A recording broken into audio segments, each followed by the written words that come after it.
علماء کہتے ہیں کہ جو درود ہے وہ بہر صورت قبول ہوتا ہے۔ اس لیے حضرت عمر رضی اللہ تعالیٰ عنہ فرماتے ہیں کہ دعا کو درود کے ساتھ جوڑ لو، درود تو قبول ہونا ہی ہونا ہے، تمہاری دعا بھی قبول ہو جائے گی۔ چونکہ اللہ تعالیٰ جل شانہ کی یہ شان نہیں ہے کہ بعض کو قبول کر لے اور بعض کو ترک کر دے۔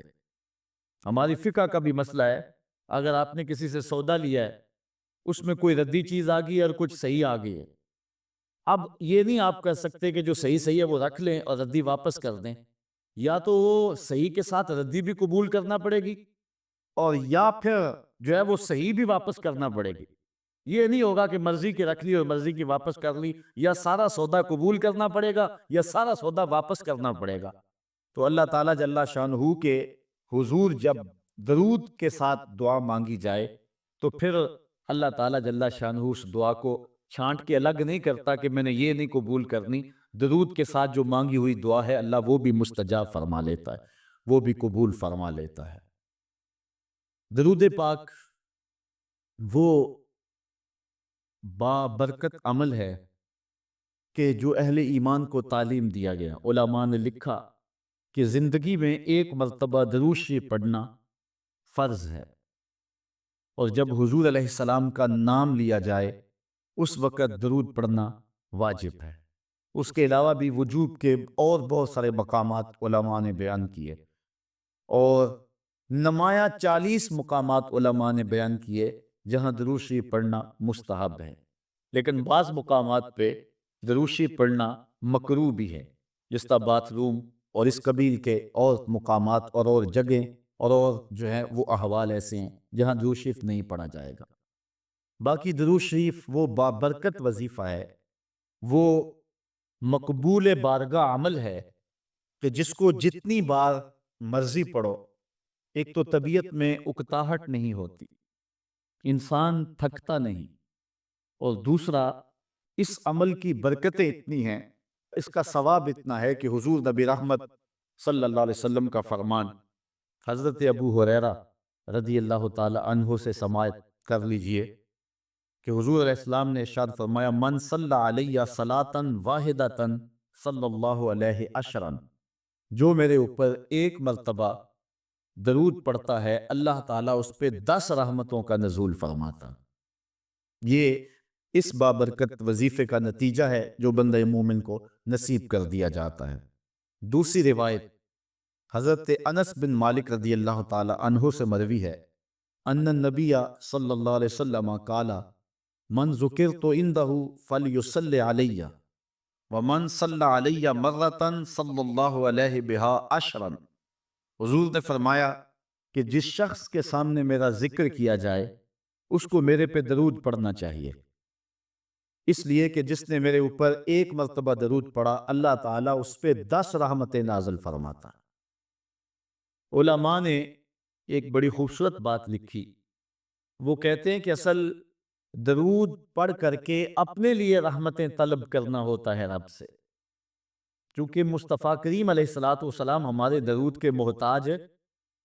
بندہ کہ میں درود پڑھ رہا ہوں، جب ہم نہیں تھے اس وقت بھی مصطفیٰ پہ درود پڑھا جا رہا تھا، جب کائنات کو خلق وجود بھی نہیں دیا گیا تھا مصطفیٰ پہ درود اس وقت بھی پڑھا جا رہا تھا۔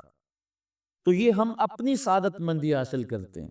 اس کی مثال یہ ہے کہ جو مانگنے والے ہیں وہ 2 طرح کے ہوتے ہیں۔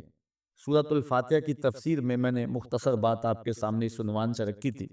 ایک وہ ہے کہ جو ڈائریکٹ دروازے کو دستک دے کے صاحب خانہ سے مانگتے ہیں، صاحب خانہ اپنی توفیق کے مطابق اس کو دے نہ دے اس کی مرضی۔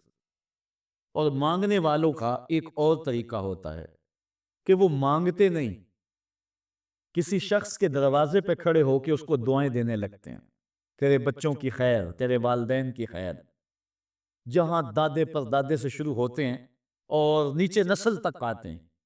تو وہ جب دعائیں مانگ رہے ہوتے ہیں تیرے خاندان کی، تیری جد کی خیر، تو گھر والا سمجھتا ہے جو ہمیں دعائیں دے رہا ہے اصل خود خالی جھولی لے کر آیا ہے، یہ کچھ مانگنا چاہتا ہے۔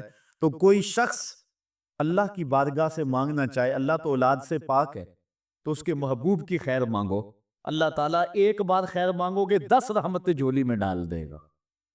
تو یہ مانگنے کا ایک مہذب طریقہ ہے جو اہل ایمان مانگتے ہیں۔ اس لیے اگر سارے وظیفے چھوڑ کے صرف درود پڑھا جائے تو یہ کیسا عمل ہے؟ حضرت ابی بن کعب رضی اللہ تعالیٰ عنہ سے مروی روایت ابھی آ رہی ہے، آپ دیکھیں گے کہ یہ کتنا بابرکت وظیفہ ہے جس کی تعلیم حضور ارشاد فرما رہے ہیں۔ حضور علیہ السلام کا ایک اور فرمان سنیے جس کو امام طبرانی نے اپنی موجم میں روایت کیا ہے۔ حضور نے ارشاد فرمایا من صلی علیہ صلاۃ واحدۃ صلی اللہ علیہ عشرا، جو میرے اوپر ایک مرتبہ درود پڑھتا ہے رب تعالیٰ اس پر 10 رحمتیں نازل کرتا ہے۔ ومن صلی علیہ عشرا صلی اللہ علیہ مئۃ، اور جو میرے اوپر 10 مرتبہ درود پڑھتا ہے اللہ تعالیٰ اس پہ 100 رحمتیں نازل فرماتا ہے۔ ومن صلی علیہ مئۃ کتب اللہ بین عینیہ براۃ من النفاق وبراۃ من النار، اور جو شخص میرے اوپر 100 مرتبہ درود پڑھتا ہے اس کی 2 آنکھوں کے درمیان لکھ دیا جاتا ہے یہ بندہ منافق بھی نہیں ہے، دوزخی بھی نہیں ہے۔ یہ نہ منافق ہے اور نہ دوزخی ہے، نفاق سے اور دوزخ سے بری لکھ دیا جاتا ہے۔ وَأَسْكَنَهُ اللَّهُ يَوْمَ الْقِيَامَةِ مَعَ الشُّهَدَاءِ، اور اللہ تعالیٰ جل شانہ قیامت کے دن جس مرتبے پر شہداء کو ٹھہرائے گا اسی مقام پہ درود پڑھنے والوں کو ٹھہرائے گا۔ یہ ثواب ہے اس شخص کے لیے کہ جو حضور پر کثرت کے ساتھ درود پڑھتا ہے۔ حضرت عبد الرحمن بن عوف رضی اللہ تعالی عنہ سے ایک روایت سنیے، فرماتے ہیں یہ عشرہ مبشرہ سے ہیں، جلیل القدر صحابی ہیں، اور صحابہ میں سب سے زیادہ امیر صحابی بھی یہی، 1,44,000 صحابہ میں سب سے امیر ترین صحابی حضرت عبد الرحمن ابن عوف رضی اللہ تعالی عنہ ہیں۔ آپ فرماتے ہیں کہ خرج رسول اللہ صلی اللہ علیہ وسلم فاتبعته حتى دخل نخلا فسجد فاطال السجود حتى خفت او خشیت ان يكون الله قد توفاه او قبضه۔ کہتے ہیں ایک دن حضور گھر سے باہر تشریف فرما ہوئے، مسجد نبوی سے نکلے تو میں بھی حضور کے پیچھے پیچھے چل پڑا۔ حضور علیہ الصلوۃ والسلام کے تتبع میں، حضور کی اتباع میں میں بھی حضور کے پیچھے چل پڑا۔ حتی داخل نخلا، یہاں تک کہ کھجوروں کے ایک باغ میں حضور تشریف فرما ہو گئے، میں بھی اس باغ میں حضور کے پیچھے چلا۔ میں نے کیا دیکھا؟ حضور نے سجدہ فرمایا، فاطال السجود، اور سجدہ اتنا لمبا تھا، حتی خفت او خشیت ان یکون اللہ قد توفی او قبضہ، مجھے ڈر لگا کہ حضور علیہ السلام کا وصال ہو گیا، کہ حضور نے سر انور رکھا سجدے میں پھر اٹھا ہی نہیں رہے تھے، تو میں ڈرا اس بات سے کہ کہیں حضور کا وصال نہ ہو گیا ہو، حضور علیہ السلام اس دار فانی سے کوچ نہ کر گئے ہوں۔ تو کہتے ہیں کہ کالا فجیت انظر فرفع راسہ، میں دیکھ ہی رہا تھا کہ اچانک حضور نے سر انور اٹھا لیا۔ فقال مالک یا عبد الرحمن، تو میرا رنگ اڑا ہوا تھا، میری طبیعت کے اوپر ایک عجیب کیفیت تھی۔ حضور نے سر اٹھایا اور مجھے اس حالت میں دیکھا، کہا کہ اے عبد الرحمن تجھے کیا ہو گیا؟ میں نے کہا فذکرت ذالک لہ، جو مجھے ہوا تھا میں نے وہ بتا دیا، میں تو ڈر گیا تھا، چونکہ صحابہ کی زندگی ہی تو حضور کے نام سے تھی، اور آقا کریم کی زندگی کے ساتھ اور حضور کی حیات کے ساتھ ہی تو وہ جیتے تھے بلکہ اڑتے تھے، اور صحابہ رضوان اللہ علیہ مجمعین کے لیے سب سے مشکل وقت حضور علیہ السلام کی وفات کا وقت تھا، ان سے برداشت نہیں ہوتا تھا۔ آپ نے پڑھا ہوگا سیر میں، علماء سے سنا ہوگا، حضرت عمر نے تلوار نکال لی تھی حضور کے وصال پر، کوئی کہے تو صحیح حضور کا وصال ہو گیا میں گردن کاٹ دوں گا، روتے تھے، عجیب کیفیت تھی۔ حضرت ابوبکر صدیق نے ہاتھ آگے کیا لیکن حضرت عمر جو ہیں وہ ان کی بات بھی سننے کے لیے تیار نہیں تھے۔ حضرت بلال چیخیں مارتے تھے، عجیب حالت تھی۔ حضرت سیدہ فاطمہ کہتی تھی صبت علی مصائب لو انہا صبت علی الایام سرنا لیالیا، لوگوں میرے اوپر جو مصیبتیں ٹوٹ پڑی ہیں اگر وہ چٹے دنوں پہ پڑتی تو وہ بھی کالی راتیں بن جاتے، اتنی مصیبتیں آ گئی۔ حضور علیہ السلام کے وصال پر یہ صحابہ کی کیفیت۔ حضرت زید بن عبداللہ اپنے باغ کو پانی دے رہے تھے، حضرت امام زرقانی نے لکھا ہے ان کے بیٹے نے جا کے کہا کہ ابا جی کوئی بات سنی ہے؟ انہوں نے کہا بتاؤ بیٹے کیا ہوا ہے؟ کہا حضور کا وصال ہو گیا۔ تو حضرت زید نے یوں ہاتھ اٹھائے اور سنو انہوں نے کیا کہا، اللہم اذہب بصری حتی لا ارا بعد حبیبی محمد احدا، اے اللہ مجھے اندھا کر دے، مجھے نابینا کر دے، آنکھوں کے چراغ روشن اس لیے تھے کہ تیرے رسول کو دیکھتا تھا، اب حضور اگر اس دنیا سے چلے گئے تو میں نے آنکھوں کی چراغ کیا کرنے؟ تو اللہ تعالیٰ نے ان کی دعا قبول فرما لی اور وہ فوراً نابینا ہو گئے۔ کسی نے بعد میں ان کے پاس جا کے افسوس کیا کہ تمہاری آنکھوں کی بینائی جاتی رہی ہے، بڑا افسوس ہوا ہے۔ وہ فرمانے لگے تمہیں ہوا ہوگا، مجھے تو کوئی نہیں ہوا، میں تو حضور کے بغیر کسی کو دیکھنا ہی نہیں چاہتا۔ اور اعلیٰ حضرت فرماتے ہیں کون نظروں پہ چڑھے دیکھ کے تلوا تیرا، جس نے آپ کو دیکھا پھر وہ کسی کو جو ہے وہ اور کیوں دیکھے؟ تو یہ صحابہ کی کیفیت تھی۔ بلکہ غدابہ نامی اونٹنی جس پہ حضور سواری کیا کرتے تھے، کتب میں آتا ہے، صحیح روایات ہیں، وہ حضرت فاطمہ الزہرا کی دہلیز پر سر رکھ کے رویا کرتی تھی۔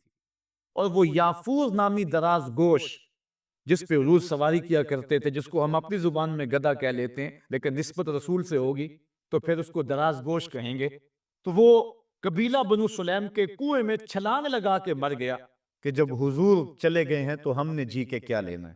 یہ کیفیت جانوروں کی تھی۔ اللہ اکبر! تو حضور کی جدائی کا صدمہ کون برداشت کرے؟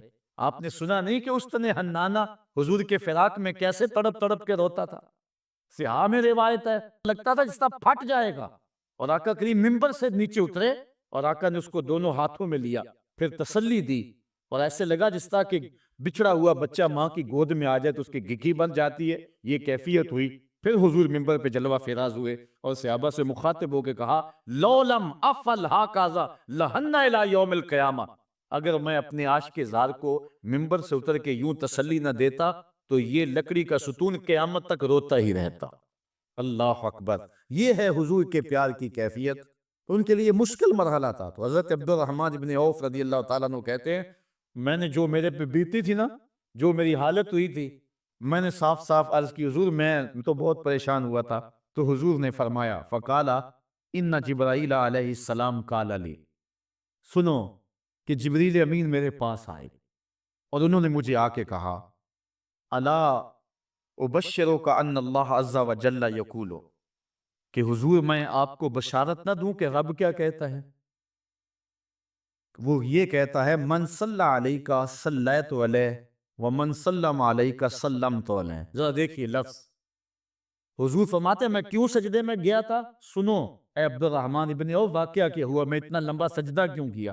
کہا میرے پاس جبریل آئے اور جبریل نے مجھے رب کا سندیسہ دیا، پیغام دیا کہ محبوب آپ کا رب کہتا ہے کہ آپ کا جو امتی آپ پہ درود پڑے گا میں رب ہو کے اس پہ درود پڑھوں گا، اور جو آپ کا امتی آپ کو سلام کہے گا میں رب ہو کے اس کو سلام کروں گا۔ تو حضور فرماتے ہیں فسجدت للہ شکرا، تو پھر میں سجدہ نہ کرتا، پھر میں شکر کا سجدہ نہ کرتا اور میرا سجدہ لمبا نہ ہوتا کہ اتنا کرم ہوا کہ میرا اگر غلام مجھ پہ درود بھیجے تو رب اس پہ درود بھیجتا ہے۔ اللہ اکبر! یہ کرم نوازیاں اس شخص پر کہ جو حضور نبی رحمت صلی اللہ علیہ وسلم پر درود بھیجتا ہے۔ آئیے حضرت عبداللہ ابن مسعود رضی اللہ تعالی عنہ سے ایک روایت سنتے ہیں۔ کہتے ہیں کہ ان للہ ملائکۃ سیاحین یبلغون عن امتی السلام، اللہ کے کچھ فرشتے ہیں جن کی ڈیوٹی یہ ہے وہ دھرتی پر گھومتے ہیں، پوری دنیا پہ چکر لگاتے ہیں، اور کرتے کیا ہیں؟ جہاں جہاں بھی کوئی شخص میرے اوپر سلام بھیجے تو وہ اس امتی کا سلام میرے تک پہنچاتے ہیں کہ حضور آپ کے فلاں امتی نے آپ تک جو ہے وہ سلام بھیجا ہے۔ اور دوسری روایت حضرت حسن رضی اللہ تعالیٰ عنہ اپنے باپ حضرت علی المرتضیٰ سے روایت کرتے ہیں کہ حضور علیہ السلام نے ارشاد فرمایا حیث ما کنتم فصلوا علیہ فإن صلاتکم تبلغنی، فرمایا علی جہاں بھی رہو میرے اوپر سلام پڑھا کرو، تمہارا سلام مجھے پہنچتا ہے۔ جہاں بھی رہو میرے اوپر سلام پڑھنے کو، عمل کو نہ چھوڑنا۔ قیامت کے دن حضور علیہ السلام کی سب سے زیادہ قربت کس شخص کو نصیب ہوگی؟ تو وہ روایت ہے حضرت عبداللہ ابن مسعود رضی اللہ تعالی عنہ سے کہ حضور نے فرمایا ان اول الناس بی یوم القیامہ اکثرہم علی صلاۃ، قیامت کے دن میرا سب سے زیادہ قریبی شخص وہ ہوگا کہ جو میرے اوپر کثرت کے ساتھ درود پڑا کرتا ہے۔ حضرت ابی بن کعب رضی اللہ تعالیٰ عنہ کی وہی روایت جو میں نے جس کا اشارہ دیا، روایت کرتے ہیں کان رسول اللہ صلی اللہ علیہ وسلم اذا ذهب ربع اللیل قام فقال یا ایھا الناس اذکروا اللہ جاءت الراجفہ تتبع الرادفہ جاء الموت بما فیہ۔ کہتے ہیں کہ حضور علیہ الصلوۃ والسلام جب رات کا چوتھائی حصہ باقی رہ گیا تو آقا کریم علیہ السلام نے لوگوں کو بیدار کیا، لوگوں کو جگایا کہ اٹھو، اللہ کا ذکر کرو، قیامت آنے والی ہے، موت آنے والی ہے۔ حضور نے صحابہ کو بیدار کیا۔ قال ابی بن کعب رضی اللہ تعالیٰ عنہ، حضرت ابی بن کعب رضی اللہ تعالیٰ عنہ فرماتے ہیں، یہ جلیل القدر صحابی اور حضور علیہ الصلوۃ والسلام ان سے قرآن سنا کرتے تھے۔ بلکہ ایک دن حضور گزر رہے تھے، حضرت ابی بن کعب رضی اللہ تعالیٰ عنہ تلاوت کر رہے تھے، حضور رک کے سننے لگے۔ اگلے دن ملاقات ہوئی تو فرمایا، ابی میں گزر رہا تھا، تو تلاوت کر رہا تھا اور میں سنتا رہا۔ تو حضرت ابی نے کہا، حضور اگر مجھے پتہ چل جاتا نا کہ آپ سن رہے ہیں تو میں اور سوار کے پڑھتا۔ محدثین شارحین لکھتے ہیں کسی کے دکھلاوے کے لیے قرآن سوار کے پڑھنا ریاکاری ہے، لیکن اگر حضور کے دکھلاوے کے لیے پڑھا جائے یہ ریاکاری نہیں ہے، یہ عین دین ہے۔ تو حضرت ابی بن کعب رضی اللہ تعالی عنہ کہتے ہیں کہ میں نے حضور کی خدمت میں عرض کی، فقلت، تو میں نے عرض کی، یا رسول اللہ صلی اللہ علیہ وسلم، میں آپ پر بہت زیادہ درود شریف پڑھتا ہوں، فَكَمْ أَجْعَلُ لَكَ مِنْ صَلَاتِي، تو مجھے بتا دیں کہ میں آپ پہ کتنا وقت درود پڑھا کروں۔ قَالَ مَا شِئْتَ، کہا جتنا تو پڑھ سکتا ہے، جتنا تیرے پاس وقت ہے، جتنی تیری مرضی ہے، میں کوئی مقرر نہیں کرتا۔ قَالَ قُلْتُ، تو میں نے کہا، الربع، میں چوتھا حصہ درود پڑھا کروں گا، باقی 3 حصے باقی وظیفے کر لیا کروں۔ قَالَ مَا شِئْتَ، حضور نے فرمایا تیری مرضی، وَإِن زِدْتَ فَهُوَ خَيْرٌ لَكَ، لیکن اگر درود زیادہ پڑھے نا تو تیرے لیے ہوگا بہتر۔ ویسے تو اگر چوتھا حصہ پڑھے، باقی 3 حصے باقی وظیفے، لیکن اگر ایسا کرے تو تیرے لیے بہتر ہوگا، زیادہ اگر پڑھ لے۔ قَالَ، کہتے ہیں، فَقُلْتُ، تو میں نے کہا، فَثُلْثَيْن، میں 2/3 پڑھ لیا کروں گا۔ قَالَ مَا شِئْتَ، فرمایا جس طرح تیری مرضی، فَإِن زِدْتَ فَهُوَ خَيْرٌ لَكَ، لیکن اگر تو درود کو زیادہ کر لے تو یہ تیرے لیے بہتر ہوگا۔ قُلْتُ النِّصْفَ، میں نے عرض کی، حضور میں آدھا وقت درود پڑھ لیا کروں گا، باقی آدھا وقت دیگر وظائف پڑھ لیا کروں گا۔ قُلْتُ، جب میں نے یہ بات کہی تو حضور نے فرمایا، مَا شِئْتَ، جو تیری مرضی، جو تیرے دل میں آئے، وَإِن زِدْتَ فَهُوَ خَيْرٌ لَكَ، لیکن اگر تو درود کو اور زیادہ کر دے تو تیرے لیے ہے بہتر۔ کہتے ہیں کہ میں نے عرض کی، أَجْعَلُ لَكَ صَلَاتِي كُلَّهَا، حضور پھر میں سارا وقت درود ہی پڑھ لیا کروں گا، میں سارا وقت درود ہی پڑھ لیا کروں گا۔ تو آقا کریم نے فرمایا، پھر تجھے دنیا کی تکلیفیں بھی نہیں پہنچیں گی اور آخرت میں بھی تجھے نجات مل جائے گی، کیونکہ انسان وظیفہ 2 مقاصد کے لیے کرتا ہے۔ میری دنیا کے معاملات ٹھیک ہو جائیں، کچھ وظائف اس لیے پڑھتا ہے، یا پھر میری آخرت ٹھیک ہو جائے اس لیے وظائف پڑھتا ہے۔ 2 ہی غرضیں ہوتی ہیں وظائف پڑھنے سے۔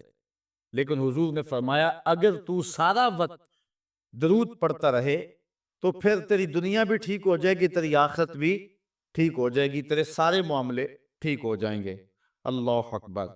اور حضور علیہ السلام کا یہ ایک اور فرمان سنیے، جس کو حضرت انس رضی اللہ تعالیٰ عنہ روایت کرتے ہیں۔ حضور علیہ السلام نے ارشاد فرمایا، من صلی علی فی یوم 1000 مرہ لم یمت حتی یری مقعدہ من الجنہ، جو ایک دن میں 1000 مرتبہ میرے اوپر درود پڑے، وہ اتنی دیر تک مرے گا نہیں جب تک جنت میں اپنا ٹھکانہ نہیں دیکھ لیتا۔ یہ اللہ تعالیٰ اس کو خاص نور نصیب فرمائے گا۔ اور آئیے سنیے حضور علیہ السلام کیا ارشاد فرما رہے ہیں۔ حضرت ابو درداء رضی اللہ تعالی عنہ سے روایت ہے، امام ابن ماجہ نے اپنی سند سے اس کو روایت کیا ہے۔ قال قال رسول اللہ صلی اللہ علیہ وسلم، اکثروا علی من الصلاة کل یوم الجمعہ فإنہ مشہود تشہدہ الملائکہ۔ حضور نے فرمایا کہ ہر جمعے کے دن میرے اوپر کثرت کے ساتھ درود پڑھا کرو، کیونکہ یہ یوم مشہود ہے، اس دن فرشتے حاضر ہوتے ہیں، تو جمعے کے دن کثرت کے ساتھ باقی دنوں کی نسبت میرے اوپر درود پڑھا کرو۔ تو وَإِنَّ أَحَدًا لَن يُصَلِّيَ عَلَيَّ إِلَّا أُرِدَتْ علیہ صلاتہ حتی یفرغ منہا، اس لیے کہ تم میں سے جو کوئی میرے اوپر درود پڑتا ہے جب تک فارغ نہیں ہو جاتا اس کا درود جو ہے وہ میرے اوپر پہنچا دیا جاتا ہے۔ کالا، تو حضرت ابو درداء کہتے ہیں کل تو میں نے کہا وبعد الموت، حضور جب آپ اس دنیا سے چلے جائیں تو کیا اس کے بعد بھی یہ وظیفہ اور یہ عمل جاری رکھیں؟ حضرت ابو درداء رضی اللہ تعالی عنہ نے جو ہے یہ وضاحت حضور سے پوچھی، اور یہ بھی بڑے جلیل القدر صحابی ہیں، بلکہ صحابہ میں سے انتہائی متقی اور پرہیزگار صحابی ہیں۔ بلکہ حضرت ابو درداء کے بارے میں آتا ہے کہ فجر کی نماز پڑھ کے جلدی چلے جاتے تھے۔ ایک دن حضور نے روک کر کے کہا ابو درداء کاہے کی جلدی ہوتی ہے کہ رکتے بھی نہیں، بہت جلدی چلے جاتے ہو؟ عرض کی حضور میرے ہمسایوں کے گھر میں کھجور کا ایک لمبا درخت ہے، اور آج کل مدینے میں کھجوروں کے پکنے کا موسم ہے، اور سحری کے وقت ٹھنڈی ہوائیں مدینے کو سلامی دینے آتی ہیں، اور میں اس لیے جلدی جلدی چلا جاتا ہوں کہ وہ جو کھجوریں جھڑ کے میرے ویڑے میں گر جاتی ہیں بچوں کے اٹھنے سے قبل قبل ہمسائے کے گھر میں پھینک دوں، کہیں میرا بچہ کوئی نہ کھا لے، اور ہماری سڑک سے گنے کی ٹرالی گزر کے تو دیکھے۔ یہ دیکھیے حضور علیہ السلام کے صحابی کا عمل اور ان کی زندگی کے معمولات۔ یہ ہے حضرت ابو درداء رضی اللہ تعالیٰ عنہ، کہتے ہیں میں نے حضور سے کہا حضور جب آپ اس دنیا سے چلے جائیں گے تو کیا پھر بھی درود آپ کو بھیجیں اور پھر بھی آپ پر پہنچتا رہے گا؟ تو سنو حضور نے کیا کہا۔ حضور نے فرمایا ان اللہ حرم علی الارض ان تاکل اجساد الانبیاء علیہم الصلاۃ والسلام، اللہ تعالیٰ نے مٹی پر حرام کر دیا ہے کہ وہ نبیوں کے جسموں کو کھائے۔ نبی قبروں میں زندہ ہوتے ہیں اور ان کو رزق بھی دیا جاتا۔ حضرت ابن ماجہ نے یہ روایت بے اسناد جید، اچھی سند کے ساتھ اس کو روایت کیا ہے، بلکہ حضور نبی رحمت صلی اللہ علیہ وسلم نے ارشاد فرمایا کہ جب کوئی شخص میرے اوپر درود پڑھتا ہے تو اللہ تعالیٰ جل شانہ میری روح میرے بدن میں لٹا دیتا ہے، حتیٰ کہ میں اس کے سلام کا جواب دیتا ہوں۔ وہ کیا، کسی نے کہا شعر تو سادہ سا ہے لیکن اس حدیث کا ترجمہ ہے۔ وہ کسی شاعر نے کہا تھا کہ درود پڑھنے سے ثواب ملتا ہے اور سلام پڑھنے سے جواب ملتا ہے۔ اگر کوئی شخص حضور کی بارگاہ میں سلام پیش کرے تو اس کا جواب ملتا ہے، اور اہل حق حضور علیہ الصلوۃ والسلام کی بارگاہ میں اس سلام کو محسوس کرتے ہیں۔ حضرت امام مالک نے یہ بات کہی کہ اگر کوئی شخص حضور کے روضے پہ جائے، باقی ائمہ کہتے ہیں کہ وہ کہے کہ میں حضور کے روضے کی زیارت کر کے آیا ہوں، لیکن امام مالک کہتے ہیں کہ یہ نہ کہے میں حضور کے روضے کی زیارت کر کے آیا ہوں، بلکہ یہ کہے میں حضور کی زیارت کر کے آیا ہوں، کیونکہ حضور علیہ الصلوۃ والسلام کو جس نے حضور کے روضے کو دیکھا، حضور نے فرمایا وہ ایسے ہی ہے جس نے میری زندگی میں اس نے مجھے دیکھا۔ حضرت شیخ سید احمد کبیر الرفائی رحمت اللہ تعالی علیہ بہت بڑے بزرگ گزرے، ساری زندگی حضور پر کثرت کے ساتھ درود پڑا، اور حضور علیہ السلام کی طرف سے جو باطن میں جواب آتا رہا اس کو موصول کرتے رہے۔ اللہ تعالیٰ جل شانہ نے توفیق دی، پھر دیار نور میں حاضر ہوئے۔ 555 ہجری کا یہ واقعہ ہے۔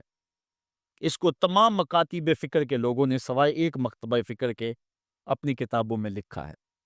تبلیغی جماعت والوں نے اپنے شیخ الحدیث زکریا سہارنپوری نے کتاب الحج میں لکھا ہے، باقی لوگوں نے بھی لکھا ہے، درجنوں تذکرہ نگاروں نے اس واقعہ کو بیان کیا ہے، اور اس کی صحت پر اہل علم کو کوئی اختلاف نہیں ہے۔ 555 ہجری کی بات ہے کہ وہ حضور کے روضے پہ بنفس نفیس حاضر ہوئے، اور حاضر ہو کے انہوں نے جو حضور کی بارگاہ میں عرض کی، چونکہ سید تھے، حضور کی اولاد تھی، کہا کہ حضور ساری زندگی میری روح سلام لے کے آپ کی خدمت میں حاضر ہوتی تھی اور آپ کا روحانی جواب وصول کرتی تھی۔ آج آپ کا بیٹا بنفس نفیس خود حاضر ہو گیا ہے، آج میں روحانی جواب نہیں لوں گا۔ اور حضور کے روضے کے سامنے کھڑے ہو گئے اور ادب سے سلام پیش کیا۔ پھر کیا ہوا، 70,000 لوگ مسجد نبوی میں موجود تھے جنہوں نے دیکھا حضور نے دست انور روضہ انور سے باہر نکال دیا، اور حضرت شیخ سید رفاعی رحمۃ اللہ تعالی علیہ نے حضور کے دست کرم کا بوسہ لیا۔ حضرت غوث اعظم شیخ عبد القادر جیلانی علیہ رحمہ فرماتے ہیں اتفاق سے اس دن میں بھی موجود تھا، اور کہتے ہیں کہ حضرت امام رفاعی کے صدقے سے حضور کے دست اقدس کی زیارت میں نے بھی کر لی۔ اللہ اکبر! یہ حضور علیہ الصلوۃ والسلام کا شفقت فرمانا ہے ان لوگوں پر جو حضور علیہ السلام پر کثرت کے ساتھ درود پڑھتے ہیں۔ جن لوگوں نے حضور علیہ السلام کے اوپر درود پڑھنا معمول بنایا ہے، یہ موضوع اپنے دامن میں بڑی وسعت رکھتا ہے، ان پر بڑے بڑے کرم ہوئے۔ آج کا جو عنوان ہے صلو علیہ وآلہ، یہ شیخ سعدی کی مارکۃ الآراء ایک ربائی کا آخری مصرع ہے، اور متواتر صدری روایات کے مطابق حضرت شیخ سعدی شیرازی چونکہ بہت بڑے شاعر تھے اور قادر الکلام شاعر تھے، آج صدیاں گزرنے کے بعد بھی آپ کی گلستہ اور بوستہ اور کریمہ آج بھی اسی طرح مقبول ہے جس طرح صدیوں قبل تھی۔ ورنہ کسی زمانے میں فردوسی کا شاہ نامہ پڑھا جاتا تھا، لیکن آج دنیا کو اور نئی نسل کو فردوسی کے شاہ نامے کا پتہ بھی نہیں ہے۔ لیکن کوئی بھی فارسی مذاق رکھنے والا ہو وہ شیخ سعدی سے ناآشنا نہیں ہو سکتا۔ ان کو جو مقبولیت تامہ ملی ہے، ایسے قادر الکلام شاعر کہ جس عنوان پر بھی آتے حد کرتے چلے جاتے۔ حضرت شیخ سعدی شیرازی اگر حضور کی مدح میں قلم اٹھاتے ہیں تو ان کا اسلوب بڑا خوبصورت ہے۔ کریم السجایا جمیل الشیم نبی البرایا شفیع الامم، زباں تا بود در دہاں جائے گیر ثنائے محمد بود دل پذیر، حبیب خدا اشرف انبیاء۔ اگر لکھتے ہیں تو حد کرتے چلے جاتے۔ اب انہوں نے حضور کا قصیدہ لکھنا شروع کیا، اور کیا لکھتے ہیں؟ بالغ العلا بکمالہ۔ اس کا معنی ہے کہ آپ اپنے کمال کی وجہ سے بلندیوں تک پہنچے۔ کشفت دجا بجمالہ، اور آپ کے چراغ حسن نے اندھیروں کو دور کر دیا۔ حسنت جمیع خصالہ، اور آپ کی ساری خوبیاں با کمال ہیں۔ ربائی کو ربائی اس لیے کہتے ہیں کہ وہ 4 اشعار پر مشتمل ہوتی ہے۔ اب 3 اشعار کے اندر بھی جو ہے وہ مضمون تھا وہ مکمل ہو گیا، اور انسان جب مضمون کو مکمل کر لے تو اس وقت پھر نیا جملہ لانا اس کے لیے مسئلہ بن جاتا ہے کہ آگے لکھے تو کیا لکھے، مضمون تو مکمل ہو گیا۔ اب یہاں کیا تھا؟ بالغ العلا بکمالہ، کشفت دجا بجمالہ، حسنت جمیع۔ اگر اس کا معنی ذہن میں ملحوظ رکھیں تو آگے جو چوتھا جملہ ہے اس پہ آپ کو لطف آئے گا۔ بالغ العلا بکمالہ، وہ اپنے کمال سے، اپنی طاقت پرواز سے، اپنی قوتوں سے، اللہ کی دی ہوئی عطا سے وہاں تک پہنچے جہاں تصور بھی نہیں پہنچ سکتا۔ کشفت دجا بجمالہ، ان کے جمال نے کائنات میں اجالے پھیلا دیے، روشنیاں کرتی، اندھیرے چھٹ گئے۔ پھر آخر میں حسنت جمیع خصالہ، کیا بتائیں ان کی ہر خوبی، ہر خو و خصلت ہی اچھی ہے۔ اب بات تو مکمل ہو گئی، لیکن ربائی چاہتے تھے۔ شیخ سعدی پریشان ہے، اسی پریشانی میں نیند آ گئی، سوئے تو حضور کا دیدار ہوا۔ فرمایا سعدی آگے کہتے کیوں نہیں ہو؟ صلو علیہ وآلہ، صلو علیہ وآلہ، اور بنتا ہی یہ ہے۔ میں اصل خود بھی شاعری سے تعلق رکھتا ہوں، کسی زمانے میں کچھ لکھا بھی ہے، لیکن یہاں تھوڑا سا میں آپ کو اپنے ساتھ اس لیے سفر کروا رہا ہوں کہ آپ اقبال کے دیس کے باسی ہیں، اس لیے آپ سے ایسی باتیں میں کر لیتا ہوں، ورنہ بعض کا یہ ایسی باتیں نہیں چھیڑتی، یہ مشکل ہوتی ہیں، لیکن آپ لوگوں کے خمیر اور مزاج کے اندر جو ہے یہ لذت اور یہ چاشنی موجود ہے۔ اب ذرا توجہ کیجئے، بالغ العلا بکمالہ، وہ بلندیوں پر پہنچ گئے۔ کشفت دجا بجمالہ، اپنے جمال سے اندھیرے چھٹا دیے، دور کر دیے۔ حسنت جمیع خصالہ، کیا بتائیں ان کی ہر خوبی ہی با کمال ہے۔ تو جب ہر خوبی با کمال ہے تو پھر جی نہیں چاہتا کہ پڑھو صلو علیہ وآلہ، یعنی پھر دل اچھلتا ہے، روح پکارتی ہے، جو اتنی خوبیوں کا منبع و مصدر ہے، اتنے کمالات کا جامع ہے، جس کے دم سے اندھیرے چھٹ گئے، جس کے دم سے کائنات میں اجالے پھیل گئے، تو پھر کیوں جی نہیں چاہتا کہ اس نبی پر درود پڑھا جائے؟ صلو علیہ وآلہ، آؤ اس نبی پہ درود پڑھو، اس نبی پہ سلام پڑھو، اس نبی پہ بھی درود پڑھو، اس کی آل پہ بھی درود پڑھو۔ بالغ العلا بکمالہ، کشفت دجا بجمالہ، حسنت جمیع خصالہ، صلو علیہ وآلہ۔ میں درود شریف کے عنوان سے اپنی گفتگو کو ختم کروں اور امام بوصیری کا ذکر نہ کروں تو یہ ناانصافی ہوگی۔ حضرت امام بوصیری فالج زدہ ہیں، ساری زندگی بادشاہوں کے قصیدے لکھے ہیں، ساری زندگی بادشاہوں کی کہانیاں بیان کی ہیں، ان سے اعزازات پائے ہیں، تکریمات پائی ہیں، لیکن عمر کا آخری حصہ آیا، جسم فالج زدہ ہو گیا، سارے چھوڑ گئے۔ تنہائی، بیماری اور غربت، یہ تین چیزیں اگر اکٹھی ہو جائیں تو ان کو کاٹنا بڑی قیامت ہوتی ہے۔ تنہائی، غربت اور بیماری، یہ تینوں اکٹھی آ گئی حضرت امام بوصیری پہ۔ صحت مند کے سارے گاہک ہوتے ہیں، بیمار پڑ گئے تو کوئی پوچھتا ہی نہیں۔ ایک دن خیال آیا، ساری زندگی شہنشاہوں کے قصیدے لکھے، آج اس کا قصیدہ نہ لکھوں جو کائنات کا دولہ ہے۔ اللہ اکبر، قلم پکڑا، پھر حضور کا قصیدہ لکھا۔ یہ قصیدہ بردہ شریف مکمل کیا۔ رات ہوئی، حضرت امام بوصیری سوئے، آقا کریم علیہ السلام تشریف لائے، اور یہ بات ذہن میں رکھیں، حضور نے ارشاد فرمایا، من رآنی فی المنام فقد رآنی فإن الشیطان لا یتمثل بی۔ یہ ابن ماجہ میں 6 طرق سے روایت مروی ہے، ویسے بخاری دیگر کتابوں میں بھی ہے، لیکن ابن ماجہ حجم کے اعتبار سے چھوٹی کتاب ہے، اس میں بھی 6 مرتبہ یہ روایت ہے، باقیوں میں تو بہت مرتبہ یہ روایت آئی ہے۔ ابن ماجہ میں 6 طرق سے یہ روایت ہے۔ حضور نے فرمایا، جس نے مجھے خواب میں دیکھا اس نے مجھے ہی دیکھا۔ شیطان خواب میں آ کر بھی میری مثل ہونے کا دعویٰ نہیں کر سکتا۔ اچھا، دوسری بات، جس نے حضور کو دیکھا اس نے حضور کو دیکھا، اور جس نے حضور کو دیکھا حضور اس کے خواب میں قصد، ارادے اور مرضی سے آئے۔ میں کسی کے خواب میں جاؤں، آپ کسی کے خواب میں آئیں، نہ آپ کو پتا ہوتا ہے نہ مجھے پتا ہو، مجلس سجی ہے، میں گفتگو کر رہا ہوں، اٹھ کے آپ چلے جائیں گے، جا کے سو جائیں، میں خواب میں دوبارہ گفتگو کرتا ہوا پایا جاؤں، مجھے آپ اٹھ کے فون کرے، جناب آج خواب میں آئے تھے، تو مجھے تو نہیں پتا ہوگا، یا آپ کو میں دیکھ لوں دوبارہ تو آپ کو علم نہیں ہوگا، لیکن حضور جس کے خواب میں جائیں قصد، ارادے اور مرضی سے جاتے ہیں۔ تیسری بات، خواب میں کسی کو کچھ کوئی دے تو وہ محض خواب ہوتا ہے۔ لاٹری نکل آئی، کروڑ پتی بن گیا، صبح اٹھیں گے تو کروڑ پتی ہوں گے یا کنگال ہوں گے؟ وہ کیا کسی نے کہا تھا 100 بار میرے ہاتھوں میں تیرا دامن آیا، جب آنکھ کھلی تو اپنا ہی گریباں تھا۔ کچھ نہیں ہوتا، خواب خواب ہوتا ہے، لیکن حضور کو اگر کوئی خواب میں دیکھے اور حضور کچھ عنایت کریں تو وہ محض خواب نہیں ہوتا۔